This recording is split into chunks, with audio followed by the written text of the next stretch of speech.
کہ سب سے مخلص رشتہ اگر دنیا کے اندر کوئی ہے تو ماں باپ کا اولاد کے ساتھ ہے۔ اتنا مخلص رشتہ کسی کا نہیں ہے۔ نہ بھائی کے ساتھ ایسا رشتہ ہے، نہ شوہر کا بیوی کے ساتھ ایسا رشتہ ہے بھئی، نہ دوست کا دوست کے ساتھ ایسا رشتہ ہے۔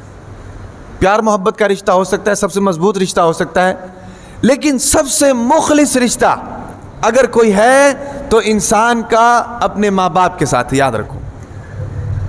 واحد ماں باپ ایسے لوگ ہیں، ایسی شخصیات ہیں کہ جو ہمیشہ اپنی اولاد کو ترقی میں دیکھنا پسند کرتے ہیں، یعنی کہ ان کے دل میں حسد نہیں آ سکتی، جو مرضی ہو جائے۔ واحد باپ ایسا شخص ہے جو اپنے اولاد کو اپنے سے اوپر جانا پسند کرتا ہے، نہ دوست پسند کرتا ہے، نہ بھائی پسند کرتا ہے، نہ کوئی اور پسند کرتا ہے۔ باپ پسند کرتا ہے کہ میرا بیٹا جو ہے میرے سے اونچا نام پیدا کرے۔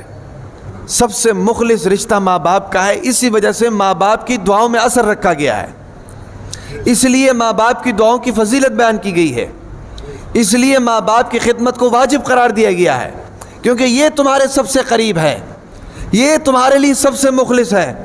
تمہیں خوشی ہوتی ہے تو ان کو خوشی ہوتی ہے، تمہیں غمی آتی ہے تو ان کو غمی آتی ہے، تمہیں درد ہوتی ہے تو ان کو درد ہوتی ہے، تم ترقی کرتے ہو تو یہ ترقی کرتے ہیں، اور پھر قدم قدم پر دعائیں دینے والے ماں باپ ہی ہوتے ہیں،